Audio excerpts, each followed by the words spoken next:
Hello everyone. This is a slightly different TechLink because Linus is using the TechLink set and we are forced to use wherever we are right now. What is this? I am also sitting down. James is also very comfortable. We're reclining. I am also sitting down. Oh, and Andy's gonna sit down too. All right, here we go.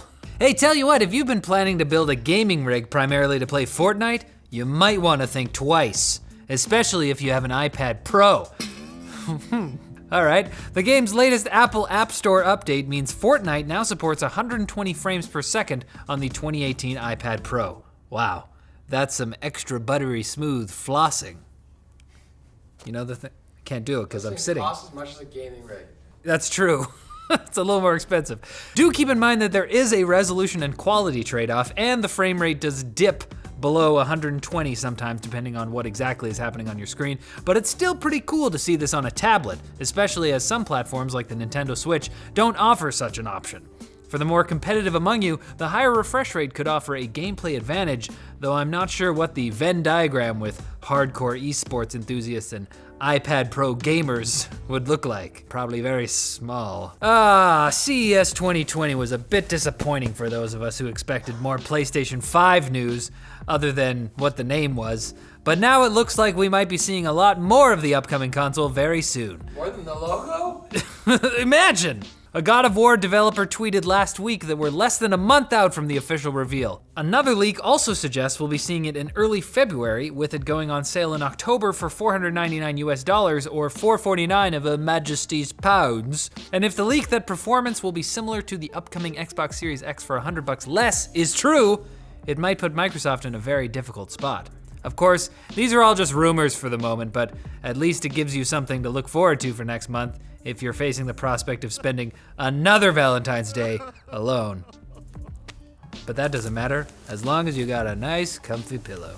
Now that I'm married, I wish my Valentine's Day was alone. James, that's rude. But Tesla, now they're facing a possibly massive recall in the United States following reports like this one, that the cars are suddenly speeding up without warning to the driver. Wow, that was a joke about something that's kind of serious. The recall could affect 500,000 Teslas, including the Model S, the Model X, and the Model 3. I think that's all the Teslas. All of them, except the Cybertruck. The investigation by US authorities comes after a number of complaints involving over 120 individual vehicles. While this is quite alarming if you've bought an Elon mobile, an important thing to note is that some of these complaints appear to have come from an investor who's notorious for wanting to see Tesla's stock fall.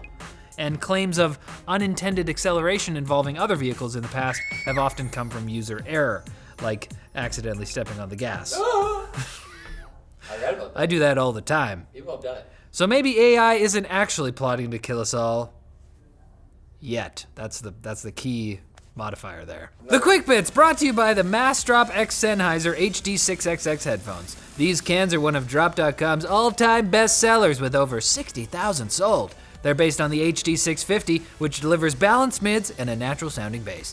Community feedback led Drop.com and Sennheiser to add a detachable 6-foot cable in place of the original 10-foot one, and the headset comes with Sennheiser's dependable long-term support. Love those guys. So join the drop today at the link below. I'll have my Quick Bits, and I'll have them now, thank you. Boeing, looks like it's taken another black eye on the now notorious 737 MAX airliner. Although it spent months trying to work out a software bug, there's now apparently another issue with the flight control computers that keeps the plane from even taking off. Now, That's safer. I'm no aviation expert. It seems like they should just, stay safe and just not take off. Stay on the tarmac. What, Dennis? We're filming. I wish there was a camera on his face. He just looks at it, he's like, oh. The mental health director of Britain's National Health Service is calling for the UK to follow in Belgium's footsteps and ban loot boxes. Similar to other officials who have criticized this trend in gaming, the NHS views buying loot boxes as a form of gambling. The NHS is also planning to open up more gambling clinics across the country, but I wonder how many of their visitors will come in with a loot box problem versus just having lost way too much money betting on the Premier League. It's not the Premier League. I don't get it. It's soccer? Edsel, Premier League, have you heard of it? Football. Football! Nintendo is looking at switching up the Joy-Con yet again if a new patent is to be believed. That's not. The console gaming giant has filed a patent for a new design that incorporates a stylus into the controller. And while it might not have much use for action games, it could definitely come in handy for titles like Super Mario Maker.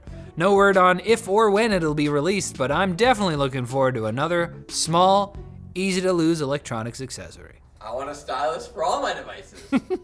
Although the Opera browser has built up a pretty solid reputation over the years, there have been reports recently that under new ownership, it has apps in the Google Play Store offering predatory loans to users in Kenya, Nigeria, and India, some with interest rates of over 800%. We've yet to see if the reports are true and if Google will ban the apps, and this seems like a good time to remind our wonderful viewers to stay far away from payday loans. I know it seems like a great deal. You get money right now? Yeah, but... No obligation.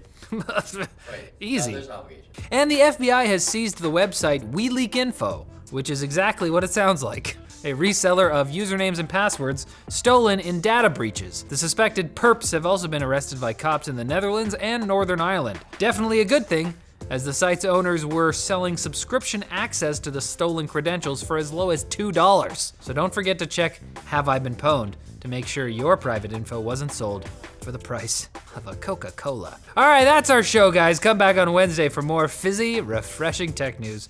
And hopefully we won't be reclining as much. Jeez, come on. See, this is the great thing about the other set, no throwable weapons. It's cold in here.